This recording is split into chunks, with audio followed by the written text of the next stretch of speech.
¿Cómo está? ¿Cómo le va? Bienvenido, bienvenida a esta nueva edición de Mesa de Poder. Una mesa que estamos grabando el día de hoy, 19 de junio de este 2026. Recién se acaba de confirmar la elección de quien será el nuevo titular de la Fiscalía Anticorrupción. También durante las últimas semanas, una polémica a propósito de la negativa del gobernador del estado, Mauricio Curi González, para aprobar la ley de identidad de género. Y bueno, otros tantos temas. Oiga, una encuesta que, híjole, vamos a platicarla aquí en la Mesa de Poder, una encuesta que está colocando con apenas un punto de diferencia al Partido Acción Nacional y al Partido Movimiento Regeneración Nacional. Si bien Acción Nacional encabeza, un punto de diferencia en una encuesta puede ser muy peligroso para un proceso electoral. Yo soy Claudia Ivonne Hernández Torres y me acompaña, como en todas las mesas de poder, el jefe Adolfo Manríquez Macías. Mi querido Adolfo, ¿cómo estás? Claudia Ivonne, muchas gracias. La verdad es que un placer estar contigo también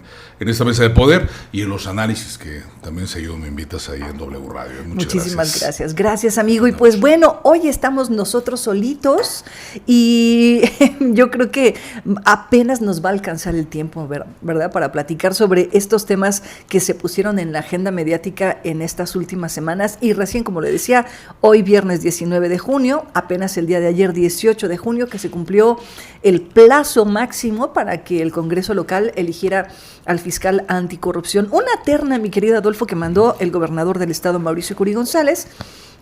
Y platicando un poco fuera del aire con algunos diputados y diputadas, me decían, a ver, es que no tenemos nada en contra de los perfiles, o sea, incluso algunos perfiles son cuatachos, ¿no? Son cercanos. Sin embargo, lo que molesta, lo que incomoda y que finalmente se dirimió el día del 18 de junio, pues era esta tendencia del gobierno estatal a elegir a los contrapesos, que yo creo que ese es el análisis de profundo. ¿Quiénes son verdaderamente los contrapesos en el estado de Querétaro? Se había comentado el gobernador Curi que incluso él, algunos no los conocían, ¿no? Que había platicado una que otra ocasión. Sí, eso comentaba en su momento, pero bueno, sabemos que generalmente en este tipo de elecciones, claro, pues las ternas que tiene la facultad el titular o la titular del Poder Ejecutivo, pues tiene la opción de proponerlas, ¿no?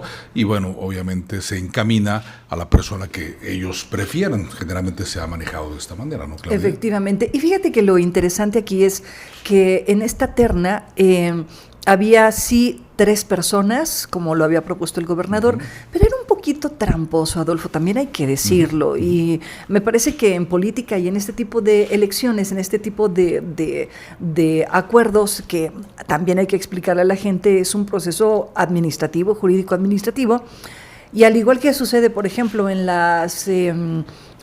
los concursos bajo la ley de adquisiciones, pues pueden concursar 3 o 4 o 5, pero la verdad es que todos van a ir en descarte porque por lo general es 1 o 2 los que cumplen con toda la regla, con todas las credenciales para pues ser elegido o elegida. Y me parece que eso fue lo que sucedió particularmente en la elección del perfil. Se fueron descartando a Malena Guadarrama, mi querida Male, a quien yo aprecio, quiero mucho, agradezco y reconozco su liderazgo. Malena ha sido una mujer extremadamente inteligente y resiliente, pero a Malena la descartaron de entrada, La descartaron porque el argumento fue que no cumplía con todos los requisitos. Es a lo que quiero llegar. A veces las ternas son trampitas políticas administrativas y pues van descartando, ¿no? Como en el tema de obra pública también, claro, ¿no? De repente te falta un punto, te falta una coma. Pero el otro sí las trae completas, el otro las trae ¿no? Perfectamente, o te avisan desde antes. Eso generalmente se ha utilizado. Bueno, las elecciones a los fiscales, ¿no? De cada estado. Por lo regular también funciona. Digo, dependiendo el periodo que tengan en algunas entidades federativas, es cuando ya terminan su periodo, entra el siguiente gobernador, que no es del agrado del fiscal o el fiscal del agrado del gobernador, sí, y es cuando vienen los cambios, ¿no? Presentando estas ternas. Y así funcionó en esta ocasión, donde viene la elección de Carlos de los Cobos. Hay que darle contexto a la gente, recordar que cuando llegó a esta legislatura, a este Congreso local, el Partido de Movimiento de Regeneración Nacional, con esta mayoría simple, bueno, tiene una mayoría frente al Partido Acción Nacional. Recordarás, amigo, unos días antes hubo este cambio de criterio para la elección del fiscal anticorrupción.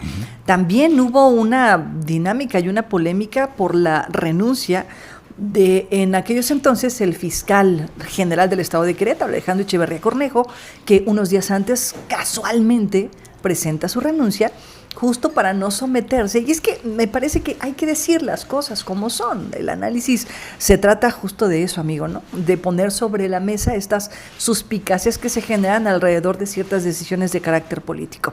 Alejandro Echeverría Cornejo, en aquellos entonces, que estamos hablando del 2024, presenta su renuncia días antes de que haya pues la toma de protesta de los nuevos diputados.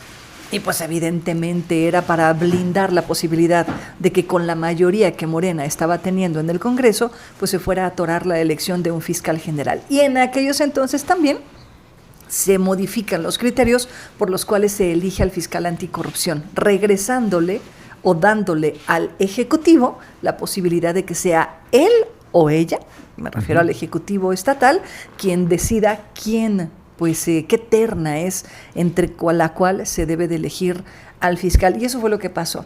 A mí me parece que en esta ocasión Arturo Maximiliano García, coordinador de la bancada de Morena en el Congreso local, supo mover las fichas, negociaron unas cosas por otras, es decir, dijeron vamos a elegir al fiscal o a la fiscal anticorrupción a cambio de ciertos pendientes que había y que estaban atorados ahí en el Congreso con la bancada del PAN. Así que me parece, jugaron las fichas, ¿no? Sí, las negociaciones generalmente, ¿no?, que hemos visto, en donde, vamos, así es la política. Lamentablemente para el ciudadano, cuando está más inclinado hacia un color, algún ciudadano, viene una posible decepción, ¿no? Decir, bueno, claro, entonces, ¿con quién me estoy involucrando? ¿Con qué persona estoy yo jugando mi voto, mi elección? Eso siempre ha sucedido. Recordemos en aquel momento la reforma energética, ¿no?, con aquellos escándalos de un Ricardo Anaya, claro, donde se le presuntamente vinculaba con algunos sobornos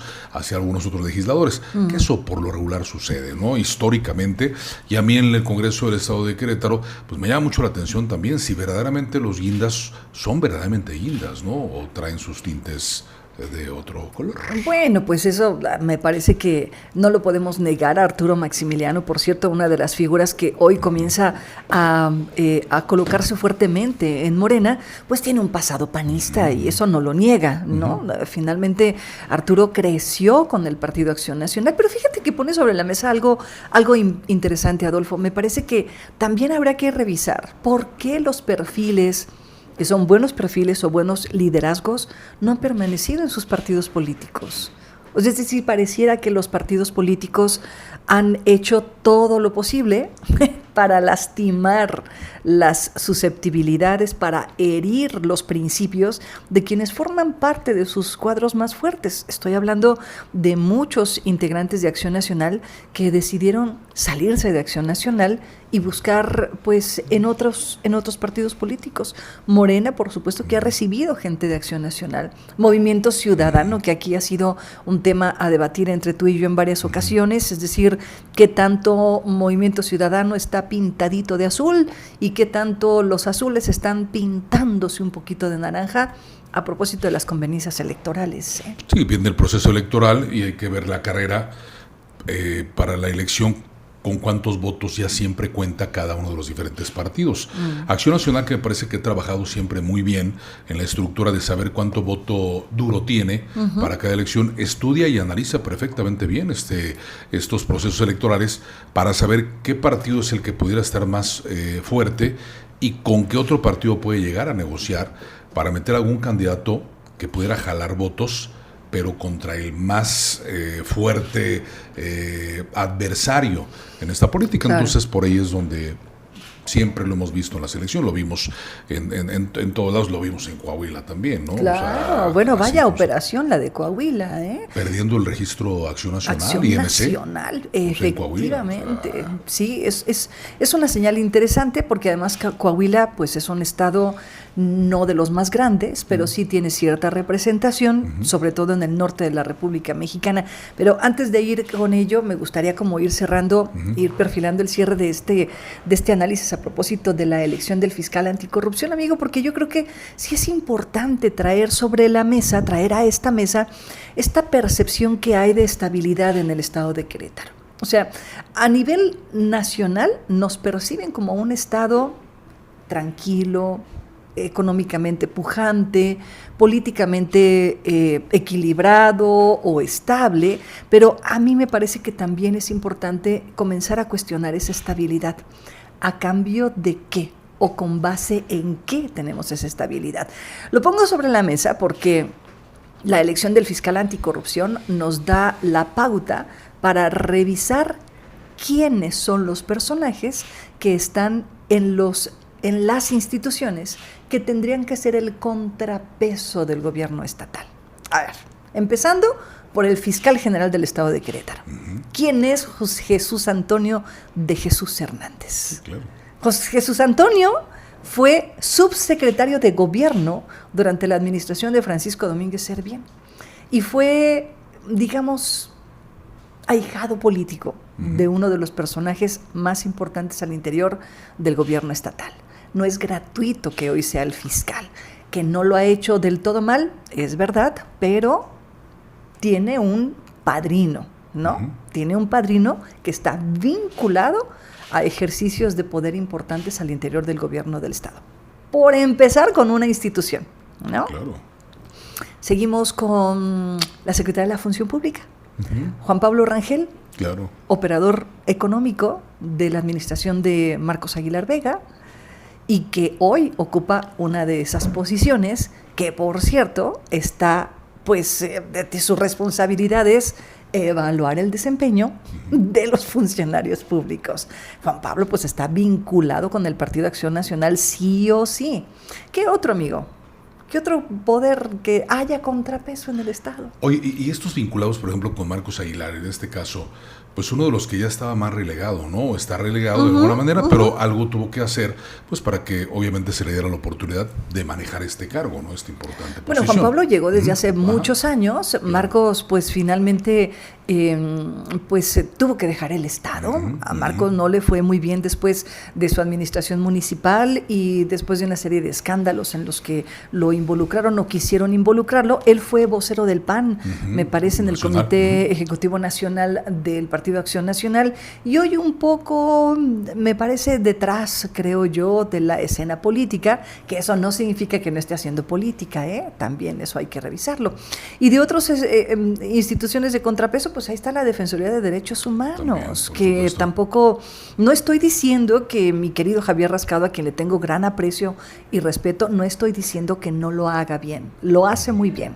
Sin embargo, evidentemente, pues hay acuerdos con el poder en los que, pues evidentemente, pues no se puede meter, ¿no? Sí, es complicado tener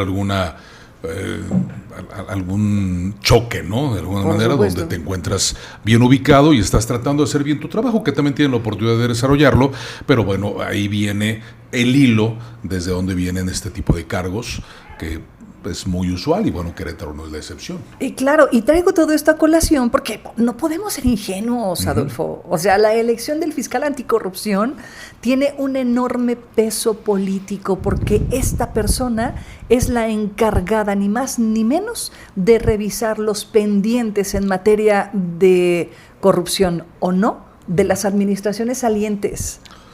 Por eso la elección de este personaje era tan fundamental. Ahora, que Morena ha logrado cambiar el dictamen, esto se aprobó en comisión, todavía no se aprueba en el Pleno. Aprobaron un dictamen en donde se cambia la responsabilidad de la elección del fiscal anticorrupción y ahora ya no será el Ejecutivo, sino el Legislativo. Pero pues eso va a pasar hasta el 2035, quién sabe si tú y yo estemos. Sí, claro. No, o sí, sea, ya hasta otro gobernador va a haber, ¿no? Por supuesto. El fiscal anticorrupción, Carlos de los Cobos, insisto, no estoy diciendo ni adelantándome que lo vaya a hacer mal, no, pero finalmente hay un compromiso, porque viene de una terna que fue señalada por el propio Ejecutivo del Estado. Bueno, y mucho tiempo, ¿no? Un cargo importante. 9 años. Claro, sí, eso es una cantidad bastante fuerte, ¿no? Va a trascender esta administración, va a trascender una administración más y una más. O sea, va a llegar a la mitad casi de otro gobierno estatal. Entonces, imagínate, amigo, la relevancia que tiene este personaje. No el personaje, más bien el trabajo que va a desempeñar este personaje. Bueno, y el nivel de negociación que seguramente hubo en el Congreso del Estado, probablemente, ¿no? O sea, eso es una operación quirúrgica, ¿no? ¿Cómo va a ser la elección de este 2027 llena de estrategias, ¿no? Llena de ajedrecistas. Efectivamente, oye, y pues ya que estamos ahí como coqueteando con el tema de la elección, qué interesante lo que ha estado sucediendo en las últimas semanas. La primera encuesta que coloca a Celia Maya, magistrada, una mujer que ha trabajado mucho en el Poder Judicial, ahora en el Poder Judicial de la Federación, que la están colocando como la favorita al interior de Morena para contender por la candidatura a la gubernatura. Pero creo que eso no es lo verdaderamente importante de lo que arroja esta encuesta. Lo que arroja esta encuesta es un cálculo matemático porcentual de preferencias electorales. Al Partido de Acción Nacional, evidentemente, lo coloca en el puntero con 34 puntos de preferencia.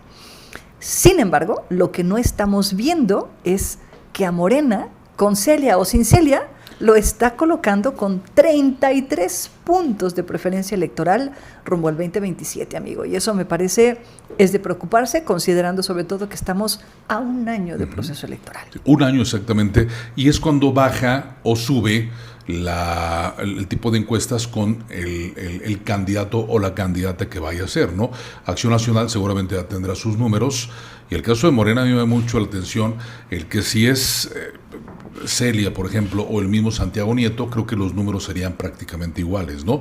No así, si un Gilberto pudiera ingresar, creo que él le restaría un poco de votos a la preferencia del partido Morena, ¿no? Y quién sabe, porque también al interior de Morena pues están los duros, ¿no? Que están muy de acuerdo con esta política y esta forma de hacer política del doctor Gilberto Herrera, que no es ningún ignorante. No. El tema aquí es que tanto, lo voy a entrecomillar porque no creo mucho en ello, pero esta narrativa sobre la queretaneidad o sobre el ser queretano, ¿qué tanto le va a pesar al doctor Gilberto? Porque pues mucho presumen, ¿no? Que los queretanos les gusta la paz, la defensa de las familias, y que aquí no les gustan los conflictos. Y yo no sé qué tanto esa narrativa le aporte o le reste a una posible candidatura de Gilberto Herrera, ¿eh? Bueno, esa narrativa, como dices, no creo que pudiera afectar. Pues Mauricio Curi no es queretano, ¿no? Entonces... Oye, pero, bueno, sí, dices, no es queretano Mauricio Curi, pero se ha creído la narrativa de que es queretano, sí, desde el gobierno del Estado, por supuesto. Sí, claro, cuando dice los que vienen de fuera, son los que vienen a desestabilizar el Estado de Querétaro. Una narrativa poco cuidada, me parece, un poco descontextualizada, y que evidentemente si alguien lo hace notar y pone el dedo ahí, en ese discurso, por supuesto que los puede meter en un aprieto. Y bueno, la verdad es que eres queretano por adopción, ¿no? Por una convicción propia, y estás trabajando, lo hemos visto en varios lugares de la República Mexicana donde son de otra parte del país, y bueno, por convicción propia, por interés o por tema empresarial, pues te quedas y haces tus raíces, ¿no? Tus hijos nacen en la ciudad, y es cuando ya contiendes, y es donde se utiliza mucho como un factor para desacreditar a veces, ¿no? Una posible elección de esa persona, pues es cuando dicen, pues ni de aquí es, ¿no? ese ni de aquí es. Efectivamente, y bueno, en el tema del tema electoral, esto de lo que estamos hablando, fíjate que me llama la atención justo este análisis que se está haciendo a propósito de las gubernaturas, de las plazas. Son 17 gubernaturas, y el punto es que le están dando en este análisis que hace una página de internet, un periódico muy serio, sin embargo, .mx está perfilando este análisis, apuntando que para Morena podrían estar 14 de 17 gubernaturas, que eso es peligrosísimo en un país que se jacta de ser democrático, pero además peligrosísimo para el Partido Acción Nacional, que creo que ha ido de poco a poco restando sus capacidades en varios estados de la República Mexicana. Y me llama mucho la atención que hablan de 2 sorpresas, Chihuahua y Querétaro, ¿no? Las 2 diametralmente distintas. Chihuahua es un estado grandotototote, pero es uno de los bastiones del norte del Partido Acción Nacional, que ha ido perdiendo. Y Querétaro, que es de los últimos bastiones, junto con Guanajuato, del Partido Acción Nacional, que ya perfilan como la posibilidad de que no sea una contienda suavecita y fácil para Acción Nacional. Yo creo que en esta ocasión, ya lo habíamos comentado ahí en W Radio, acerca de que podría perder Chihuahua el Partido Acción Nacional. Yo tengo mis dudas de Querétaro, que pudiera perder. Yo también tengo algunas dudas. Creo que trae bien estructurado todo. Yo creo que el PAN ganará en Querétaro. Yo creo que ganará el PAN también en Aguascalientes, lo va a refrendar. Y yo estaba viendo también este análisis, esta publicación de esta página. Sin embargo, de estas 17 gubernaturas, creo que también por ahí podría perder Movimiento Ciudadano, que se está viendo muy tambaleante con este gobierno de Samuel García, y donde Acción Nacional está apretando cada día más. Yo creo que Acción Nacional puede ganar Michoacán, que hay un hartazgo de tantos años que no le ha ido bien al estado de Michoacán. Pues con puras izquierdas medianas, medianas. Y en donde han aniquilado, medianas efectivamente, donde han aniquilado realmente al estado de Michoacán, no por ser totalmente izquierdistas, sino, o semi-izquierdistas, sino por el asunto de los gobernantes que le han tocado, ¿no? Desde un Leonel Godoy o un Silvano Aureoles, que estaban presuntamente buscándolo, el Fausto Vallejo, ¿no? Que tuvo con el Revolucionario Institucional muchos escándalos de su hijo con la tuta, y ahora Alfredo Ramírez Bedoya, el actual gobernador, que le cae del cielo la gubernatura, ha sido muy criticado por el mandato que ha estado teniendo. Yo creo que Poncho Martínez, Alfonso Martínez, que es el alcalde de la capital de Morelia, pudiera tener grandes oportunidades para ser el candidato del abanderado de Acción Nacional. Hay que recordar que él ya fue alcalde en alguna ocasión por el PAN, muy joven, no hizo mal trabajo. Después el PAN no le da la oportunidad de una consecutiva y se mete como independiente y gana él como independiente. Lo arropa de nuevo el Partido Acción Nacional, otro comicio electoral posterior a ese, no de manera consecutiva, solamente se podían 2, él vuelve a ganar, actualmente es el presidente municipal de Morelia, entonces tiene grandes posibilidades de hacer algo interesante, Michoacán con el Partido Acción Nacional. Otro de los estados que puede perder es Campeche, con Laida Sansores, que ha estado llena también de muchos escándalos muy fuertes, y creo que ahí podría aprovechar el Partido Acción Nacional ganar. Algunos que han sido muy golpeados, Claudia, hay que recordar, caso Colima, que hoy en día está manejado por Morena. Vamos a ver cómo reacciona la población, ¿no? Tampoco está bien, lo hemos dicho en muchas ocasiones, que todo esté pintado de guinda. No, claro. No está bien, porque es un desgaste mucho mayor, sobre todo las pretensiones que tiene la Cuarta Transformación de por lo menos tener 3 mandatos en la presidencia de la República. Oye, ¿y qué elecciones tan severas, no? Porque hasta estos momentos ningún partido político, veremos qué pasa con Morena, pero ningún partido político, salvo el Revolucionario Institucional, han logrado mantener la presidencia de la República. Claro, eran otros tiempos, eran otras formas, era otro tipo de sociedad, pero justo por eso me parece, teniendo más herramientas, porque hoy hay más herramientas, amigo, más herramientas de conocimiento político, social, hay herramientas tecnológicas que te permiten pues prever ciertos escenarios, y aún con todo lo que hoy tienen, la pierden, por no decir la riegan. La potencia que tuvo Andrés Manuel en este proceso electoral, desde el 2000 con su jefatura de gobierno, 2006, en esto que se manejó como un fraude, después de que Calderón rebasa por la derecha o por la izquierda, no sabemos, para poder ganar la elección, la candidatura. Primero la candidatura. Se quitó a todos, se metió como un verdadero panista en su momento, ¿no? Felipe Calderón, y es donde él gana esta elección, que era contrario a lo que quería el sistema, junto con Vicente Fox, que era Santiago Krill.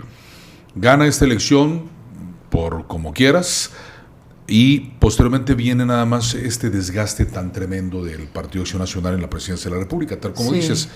Cuando gana Andrés Manuel la elección, no le alcanza el 2012, cuando gana el 2018, muchos análisis, incluso habíamos comentado, que era para 3 periodos, por lo menos, de Morena, por lo menos. Pero es que, mira, algo que, perdóname que te interrumpa, amigo, pero yo creo que hay algo que no podemos perder de vista.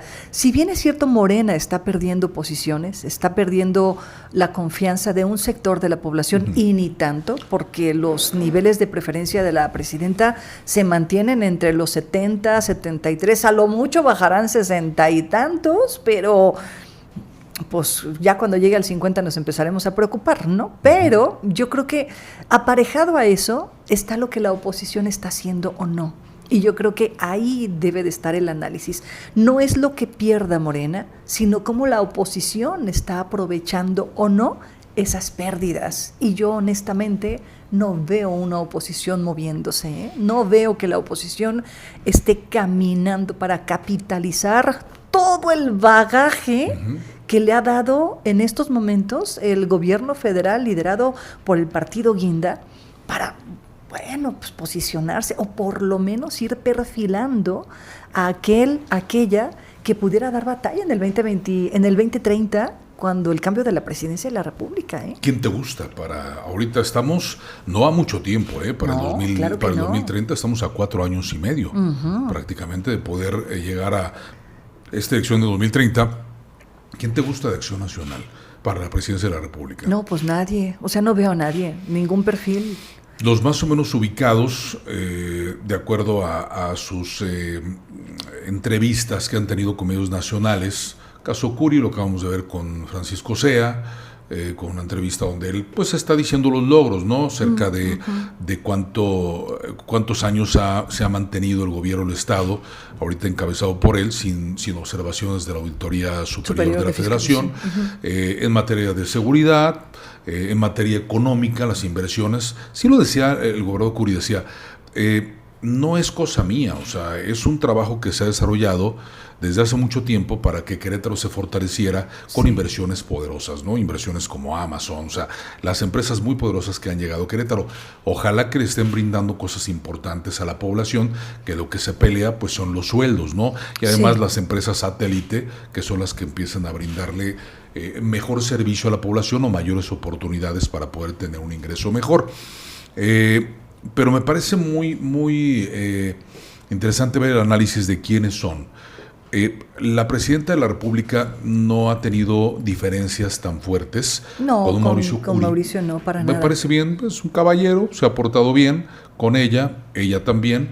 Y una Livia Denis, la gobernadora actualmente de Guanajuato, que tiene 1 año 9 meses en el mando, decía el exgobernador Miguel Márquez también, le decía, oye, Livia podría ser una de las perfiladas también para el 2030 como banderas importantes de Acción Nacional, al no tener nada.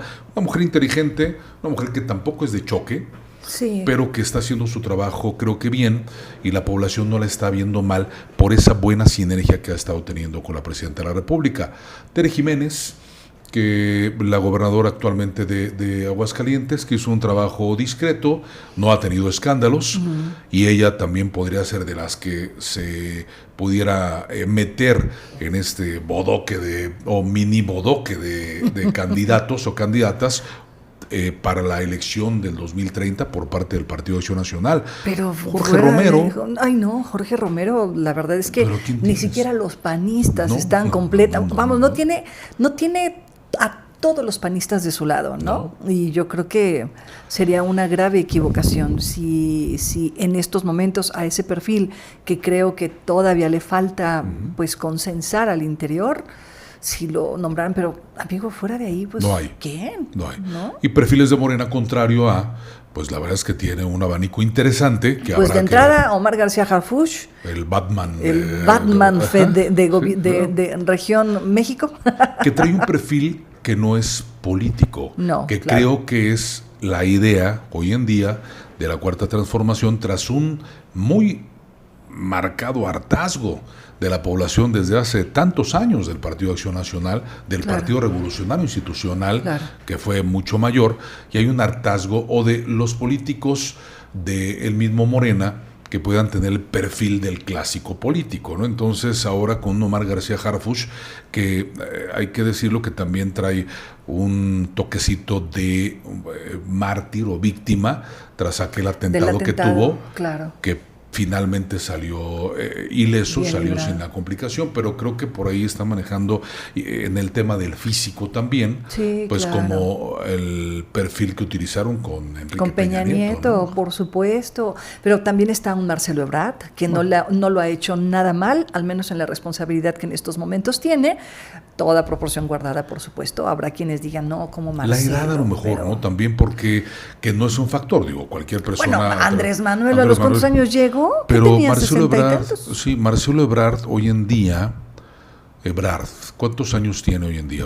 ¿Qué tendrá? ¿Unos 60? Tiene 66 años. Fíjate. Estaría llegando a los 70 más o menos, sí, más o menos trae perfil interesante que incluso el panismo nacional no ve mal a Marcelo Ebrard. Claro. Yo estuve en alguna ocasión aquí mismo en Querétaro con funcionarios de muy alto nivel. Ellos mismos decían, cuando venía la elección posible que fuera Claudia Sheinbaum, decían, acabamos de platicar con Marcelo Ebrard, un gran nivel, excelente, y es al que menos mal podemos ver de la Cuarta Transformación, ¿no? Marcelo con un nivel interesante de conciliación y un nivel interesante, además de poder tener una flexibilidad, no tan radical posiblemente como lo fue un Andrés Manuel, con sus ideas que las defendía totalmente, no a rajatabla. Sí, por supuesto. Hoy creo que Movimiento de Regeneración Nacional está frente a un escenario muy complicado. La presidenta no lo tiene nada fácil.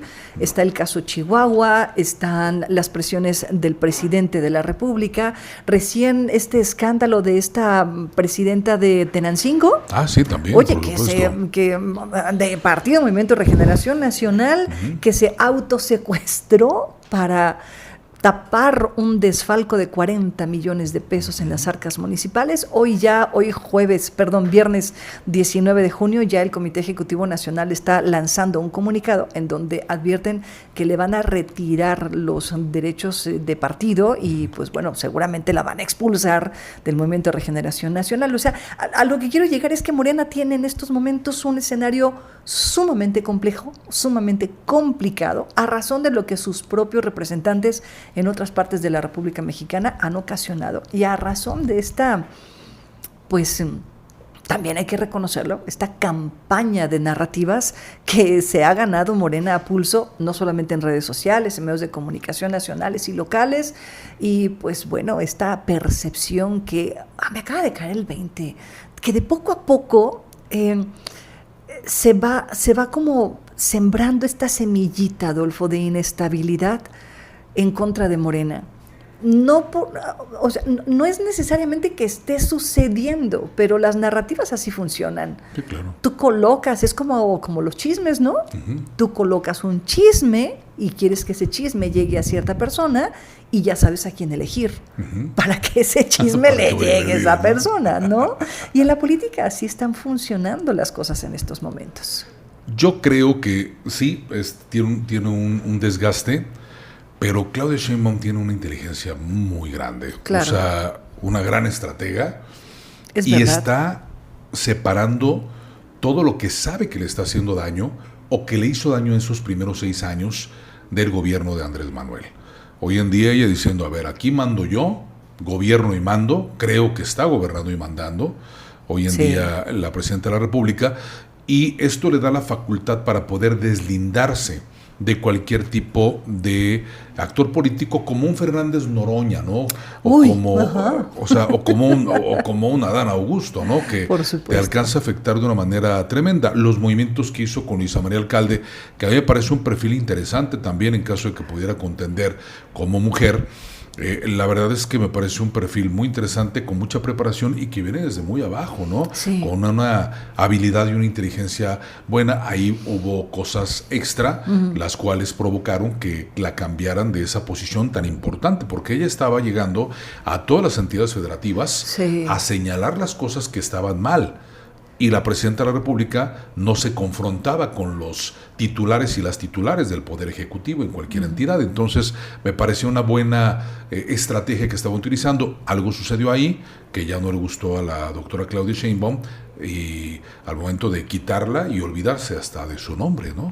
Oye, y decirle, llévate tus cositas. Llévate tus cositas. ¿Qué tal, Sí, se nota una tensión ahí, pero hay una tensión importante. A Luisa María le han dado, si me permites decirlo así, yo creo que un juguete con que entretenerse. Esta famosa sesión del derecho de réplica, que ahora están haciendo todos los miércoles, y en donde Luisa María, se da vuelo para poner en evidencia a Latinos y a Mesa de Poder. No es cierto. Todavía nosotros no, pero esperemos algún día estar en la mañanera, no, la verdad es que no me gustaría. Pero sí, este juguete, si me permites decirlo así, esta responsabilidad que le han dado para poner en evidencia esto que ellos consideran son las campañas manejadas, ellos lo dicen, por la ultraderecha para agotar a la presidenta Claudia Sheinbaum, creo que la va a colocar, la va a posicionar. Y no sé hasta dónde eso también no sea del todo ingenuo, ¿no? Es decir, que posicionan a Luisa María Alcalde como la titular, la responsable de este ejercicio de derecho de réplica desde la Federación, y que le permita justo aparecer en cadena nacional siendo funcionaria pública y posiblemente pues un perfil rumbo a otros rumbos por parte de Morena. Bueno, tiene 38 años de edad. Chavísima. Y cuando empezó, joven, pues como a los 30, ¿no? Sí, más o menos. Contra un Omar García Harfuch con 44 años de edad. Entonces, me parecen dos perfiles muy interesantes en donde están cuidando esos dos perfiles, tanto de mujer como de hombre, ¿no? En caso de que te digan, es hombre, es mujer, entonces tienes tus dos buenos candidatos o precandidatos para contender y que no haya duda de lo absoluto. Cosa que yo insisto, con el PAN se han equivocado. Se equivocaron a hacer grandote a Andrés Manuel. Todos los días desde el año 2000, él estuvo marcando agenda. Así es. Desde todo, desde lo que diga Mediadito, desde todo esto, él marcaba una agenda. Lo hicieron grandote, lo hicieron poderoso. Así es. A tal grado de llegar a la presidencia de la República, seguía antes, desde el 2000 hasta final de su mandato, Andrés Manuel marcaba todos los días la agenda. Hoy en día sigue haciendo este trabajo el Partido Acción Nacional o el Partido Revolucionario Institucional, donde los está haciendo grandes, los siguen los haciendo fortalece, claro, en vez de construir algún perfil importante, ¿no? Entonces, sí, pues ahí creo que se están equivocando en estrategias. Sí, a mí me parece, coincido contigo, amigo, el que están más entretenidos en lo que hacen o no hacen los de enfrente, y han dejado de trabajar en sus propios perfiles, en sus propios cuadros, al interior de Acción Nacional, al interior del Revolucionario Institucional. ¿Qué podemos decir del PRI? O sea, Alito Moreno dice que van a ganar y que no sé qué, pero a ver, o sea, es Coahuila, solamente han ganado en Coahuila, sí. Y Coahuila ha sido, pues, históricamente, a pesar de los Moreira, sí, ha sido uno de los estados que se ha entregado al Revolucionario Institucional. Con fraude o sin fraude, el PRI ya tenía pues mucho trabajo territorial en aquella zona, ¿no? Hay otro estado también que me parece interesante, el caso de Baja California, fue, acuérdate que fue el primer estado que ganó el Partido Acción Nacional. Así es.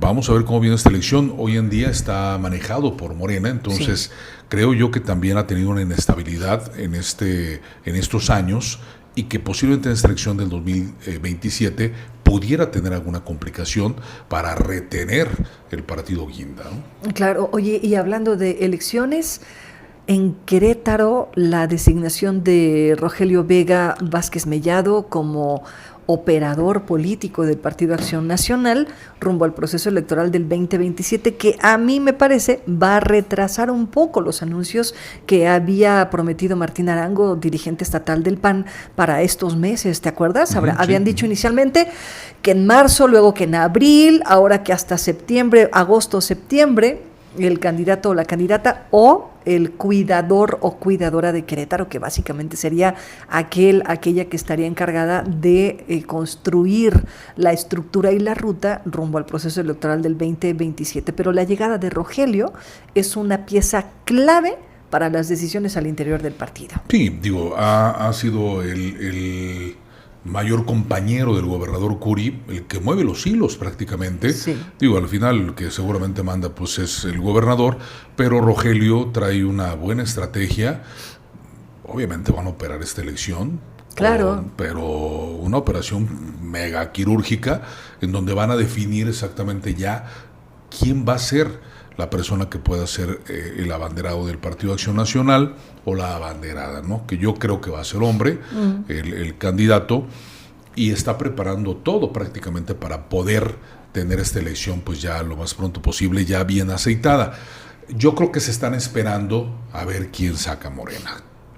Puede Porque ser. Morena estará sacando todo en septiembre. Sí, efectivamente. Ya comenzaron los registros, Ya, El próximo 26 de junio, este 26 de junio ya comienzan los registros. Platicaba con Santiago Nieto hace unos cuantos días y él me decía, a ver, yo sí o sí me voy a registrar, ya tengo la anuencia, tuve la anuencia de la Presidenta de la República para presentar mi renuncia ante el INPI y claro que voy a registrarme. Y él decía algo que me pareció bastante interesante, hacer una lectura sobre eso. Él decía, yo no puedo pronunciarme por mis compañeros y compañeras que están aspirando a la misma candidatura. Lo que sí sé es que al interior de Morena el acuerdo es ir en unidad. El acuerdo es que el que salga o la que salga tendrá el respaldo del resto de los aspirantes.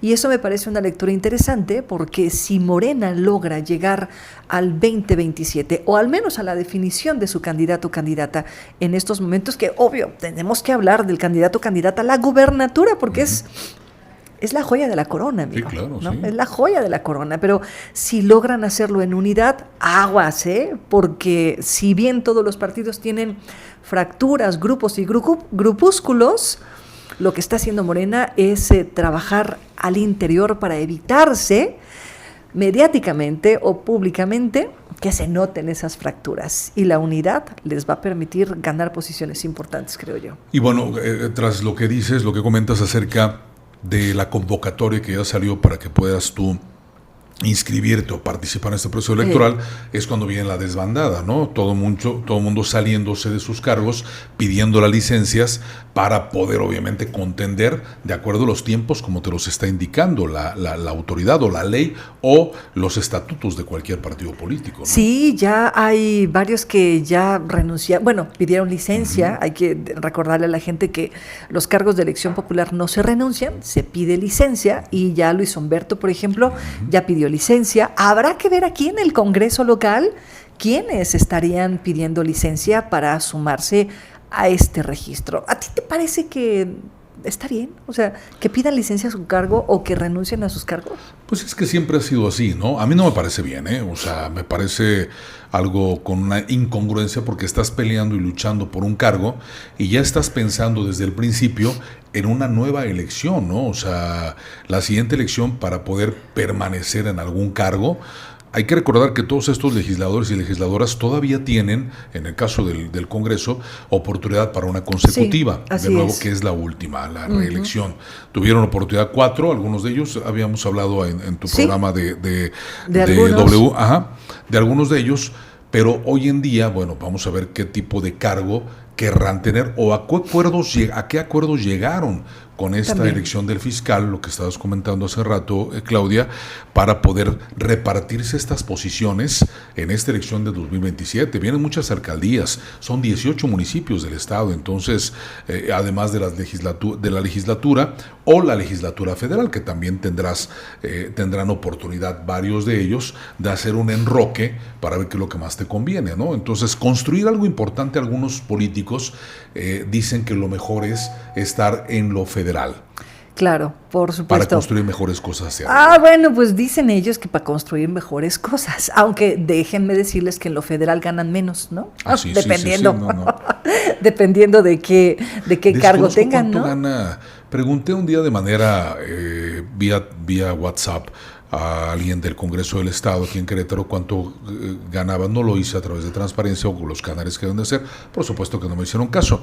Pero caso de Guanajuato, por ejemplo, son 224,000 pesos mensuales. ¿Más sus prerrogativas más y eso? 168,000 pesos más o menos. Wow. De una bolsita para todos sus gastos, apoyos. ¿no? No, qué barbaridad. Fortuna, Oye, un y diputado son aquí no. 36. Wow. Aquí un diputado no gana, en sueldo, ya me lo declararon, no ganan más de 60,000 pesos en sueldo. Sin embargo, tienen una bolsa de creo que 200,000 pesos, una cosa así. Mensual así cada que, pues, uno de bueno, ellos, ¿no? Sí, exacto. Entonces, esa bolsita está interesante, ¿no? Esa bolsa está interesante, sobre todo a mí me parece que es la forma en cómo llega el recurso. A ver, si en Guanajuato están llegando por salario directo 200,000 pesos, bueno, pues es tu salario, ¿no? Que sí está bastante elevadito, pero bueno, llega directo, llega transparente. Lo que hagan con los otros ciento y tantos, pues, si bien es cierto, lo tienen que comprobar, sí, pero pues bueno, pues sabemos cómo lo podemos comprobar, ¿no? Acá es distinto, y aquí me parece da pie para hablar sobre los ejercicios de transparencia. A ver, aquí en salario reciben 50 y tantos mil pesos, casi 60,000 pesos, pero por el otro lado están recibiendo casi 200,000 pesos. Bolsita de 260, 255,000 pesos mensuales contra 380 y tantos mil en Guanajuato, ¿no? Claro, entonces, la verdad sí es un balance muy diferente.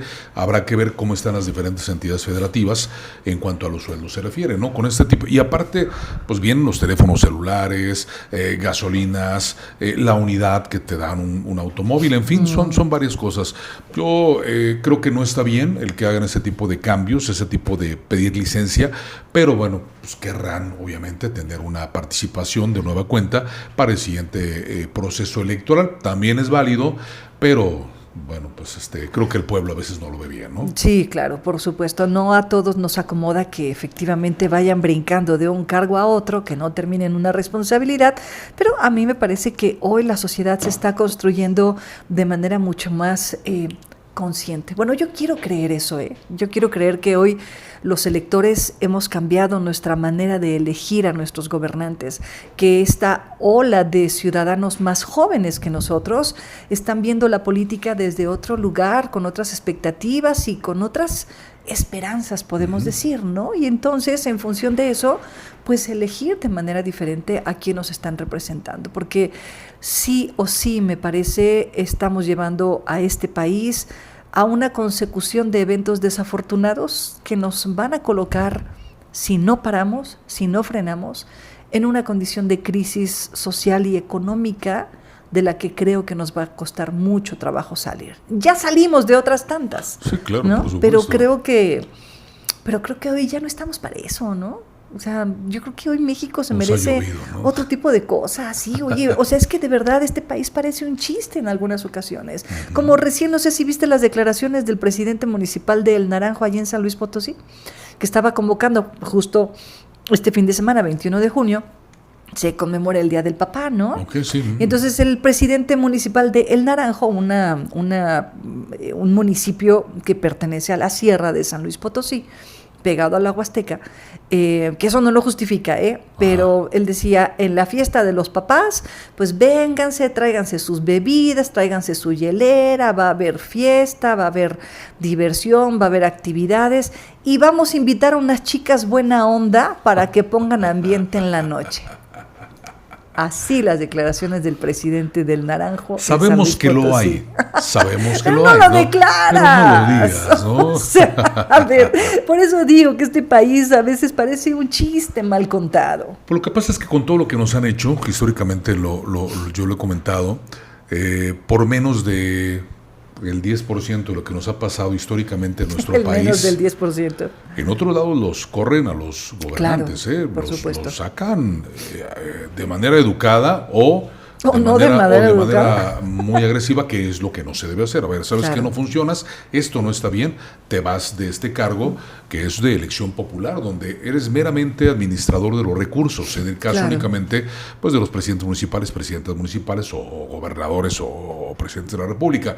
Pero sí, la verdad es que un país con ciudadanos que en algunos momentos nos hace falta mucho más toques de dignidad fuerte para poder levantar la voz de una manera un poquito pues más arriba, ¿no?, de lo normal. Efectivamente, y como levantaron la voz los manifestantes del pasado, la pasada marcha del orgullo gay, Adolfo, que el gobernador del estado declaró, es que la Secretaría de Gobierno nunca nos dijo que esta era una marcha de riesgo, y por supuesto que no acostumbra a ser una marcha de riesgo. Sin embargo, el contexto, esta negativa del gobierno estatal de publicar la reforma al Código Civil para permitir el cambio de identidad de género, por supuesto que tenía encendidas las alertas, particularmente con esta marcha que resultó en vidrios rotos, puertas vandalizadas,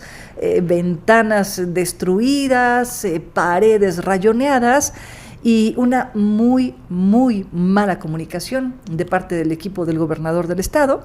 Un primer mensaje que luego borraron, en donde estaban amenazando y señalando, criminalizando a quienes participaron en esta marcha, amigo. Sí, que ya estaban identificados. Manejo. Sí, claro. Sí. Pésimo manejo.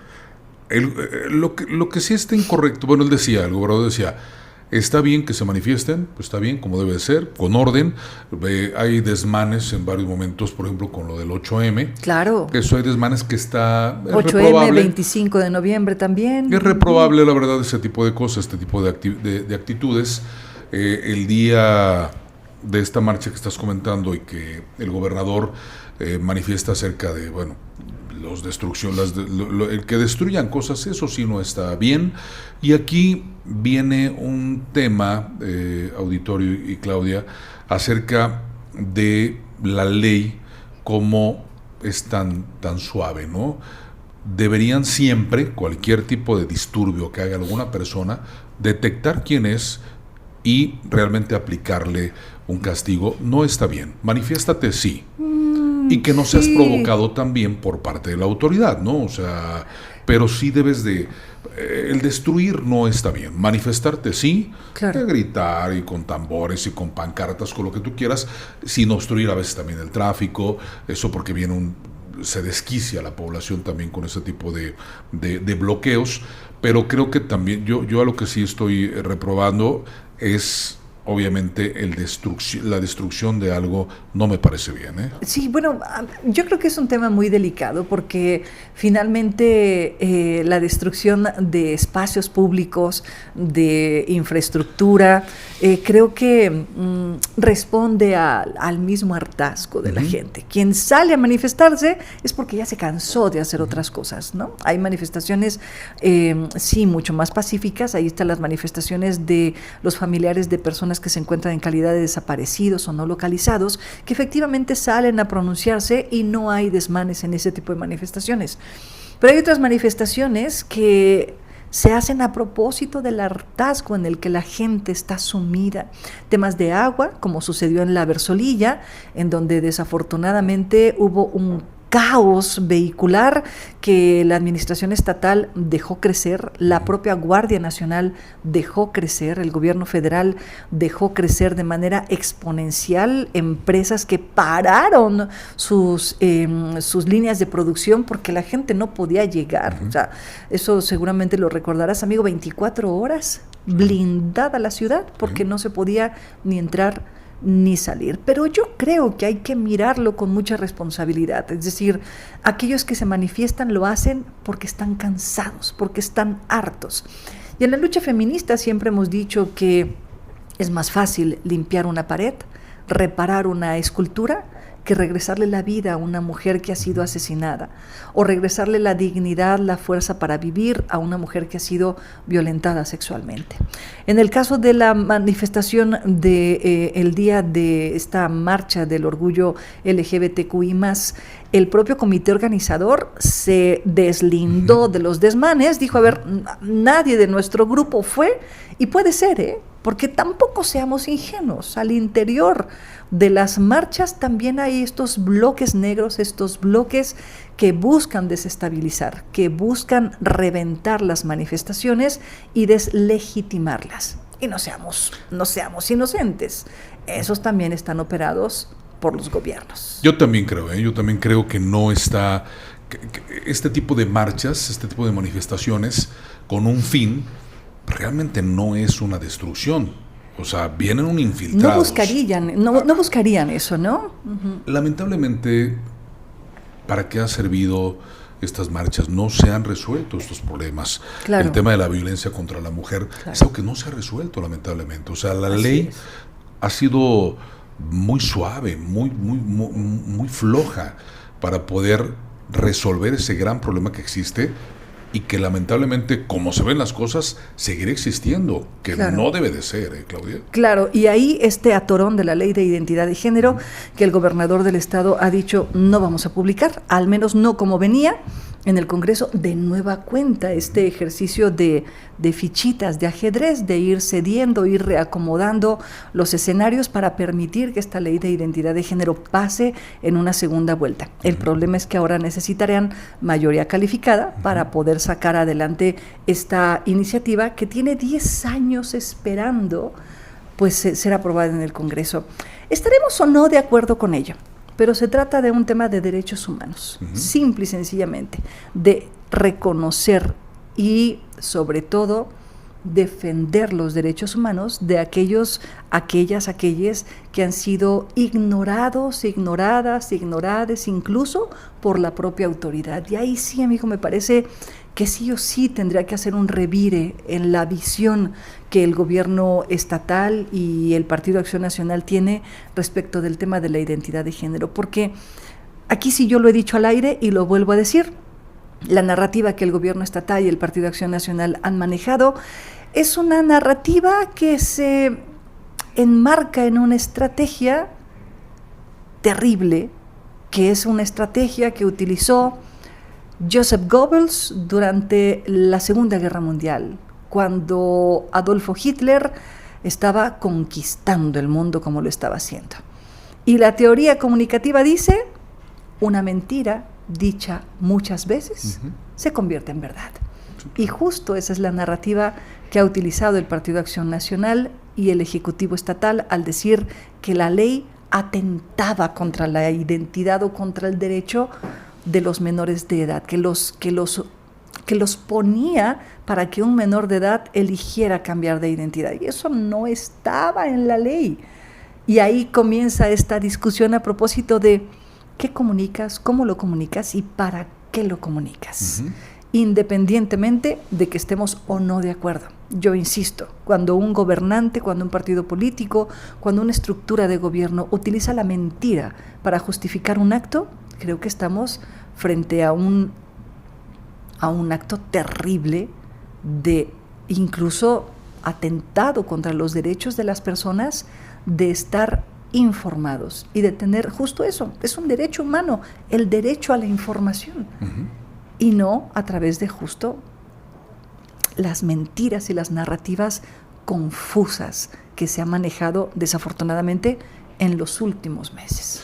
En esto de la ley de identidad, el gobierno del Estado, el gobernador, ha explicado, él en su narrativa, como comentas, Claudia, que ellos lo que quieren es defender al menor de edad, ¿no?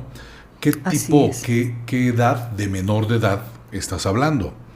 Porque hay un gran problema con el crimen organizado, cómo está utilizando al menor de edad para delinquir, para poder hacer cosas muy fuertes, en donde lamentablemente vemos a los menores de edad, muchos, que están, porque saben que no les van a hacer absolutamente nada.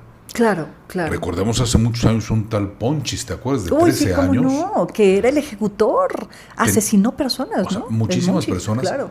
Ese Ponchis que tenía 13 años de edad. Entonces, una persona, un niño de 11 años de edad, a esa edad, mal manejado, puede ser un delincuente potencial o peligrosísimo a los 11 años de edad. Entonces estamos viendo hasta qué edad podríamos manejar esta narrativa de protección a un menor de edad, ¿no? O sea, tú estás delinquiendo, ya sabe qué está haciendo a los 12, 13 años, 14 años. Entonces, ¿hasta dónde estarás protegiendo o hasta dónde la ley es tan suave, ¿no? Para este tipo de dictámenes. Híjole, yo creo que en el caso de la ley de identidad de género, un amigo constitucionalista me decía, basta con que le pongan una leyenda que diga esta ley no acepta representación. Y ya un adulto no podría utilizar a un menor, particularmente en el tema del cambio de identidad de género, no podría utilizar un menor para triquiñuelas y cosas perversas. En el caso de los menores que delinquen o que forman parte de estos grupos delincuenciales desde muy temprana edad, ahí me parece que la mirada tiene que ir hacia el origen, amigo. Uh-huh. O sea, un menor de edad se junta con quien se junta porque vive contextos sociales complejos, ¿no? Yo lo platicaba con una experta, una doctora en Derecho, que me decía justo eso. A ver, hay que revisar quién es ese menor, de dónde salió, por qué eligió delinquir, por qué eligió construir una comunidad desde la delincuencia organizada o desde los grupos criminales. Y coincidimos en esto: un menor que delinque primero es víctima del sistema y ya después es el victimario, ¿no? Sí, claro. Pero es porque finalmente fue arrastrado por las circunstancias sociales. Oye, tú y yo nos podríamos quedar platicando horas, pero creo que ya tenemos que ir como cerrando, perfilando el cierre de esta mesa, amigo mío. Muy bien, Claudio, sí, efectivamente, muchos temas sí, interesantes. Y bueno, bien, las lluvias, las elecciones, pero lo dejamos para otra mesa de poder. Las lluvias no se van a acabar. Las lluvias, a ver cuánto lograron aprender cualquier gobierno de cualquier parte de la República Mexicana, y obviamente aquí en el estado de Querétaro y en la ciudad, en la capital, ya hubo varios problemas en la sierra, que es muy complicado el resolver esos problemas. Tienen que meterle mucho más fuerza. Sí, el aparato del Estado de inmediato intervino para poder resolver, que es lo que tienes que hacer al final de cuentas, ¿no? Claro. Con personas muy vulnerables en esa zona de la sierra que tú conoces perfectamente bien. Y el caso de la capital, lluvias atípicas, históricamente hemos escuchado. La lluvia, insisto, gobiernos, evítense pagar estudios tan costosos donde se puede prestar para otro tipo de enjuagues, claro. En donde el agua te está dando la medición total. El agua y las lluvias te dice, es aquí el problema, tápalo, arréglalo aquí, desde aquí, porque si no se te va para aquel otro lugar, ¿no? Entonces, ojalá que lo hagan, ojalá que las mediciones que puedan tener gracias a las lluvias que llegarán de manera inevitable, pues les pueda ayudar para poder resolver algo tan importante, y además que te ahorres un muy buen dinero. Sí, por supuesto, y que no permitan, como dicen por ahí, que les llueva sobre mojado, ¿no? Porque finalmente, pues esto también, previo a un proceso electoral, insisto, les va a cobrar una factura importante. Bueno, pues ya nos vamos. Adolfo Manríquez Macías, muchas gracias. Claudia, muchas gracias, y que nos sigan en nuestras redes sociales. Yo en todas estoy como Adolfo Manríquez Macías. Ahí me encuentran también Polémica Guanajuato, Polémica Querétaro, y también allá en el estado de Guanajuato y Mesa de Poder, que también se pone muy interesante. Y qué gusto, como siempre, Claudia. ¿Dónde te encuentran a ti? Bueno, pues a mí me encuentran como Clavón73, CLAVON73. Así estoy en todas mis redes sociales, con excepción de Facebook. En Facebook estoy como Claudia Ivone con doble N y al final. Y por supuesto me pueden escuchar en W Radio todas las mañanas y también las tardes. Estamos transmitiendo de las 6 a las 8 de la noche por las señales de W Radio aquí en Querétaro y Guanajuato, San José Iturbide, León y la zona metropolitana de Guanajuato. Así que pues no hay pretexto de que nos encuentran. Y de aquí a Hollywood, claro. Ay, no, hombre, no soy muy tímida para eso. Muchas gracias, Claudia, como siempre, por este espacio. Muchísimas gracias, Adolfo Manríquez Macías, por invitarme. Gracias a usted por acompañarnos en esta mesa de poder. Nos escuchamos y vemos en la próxima.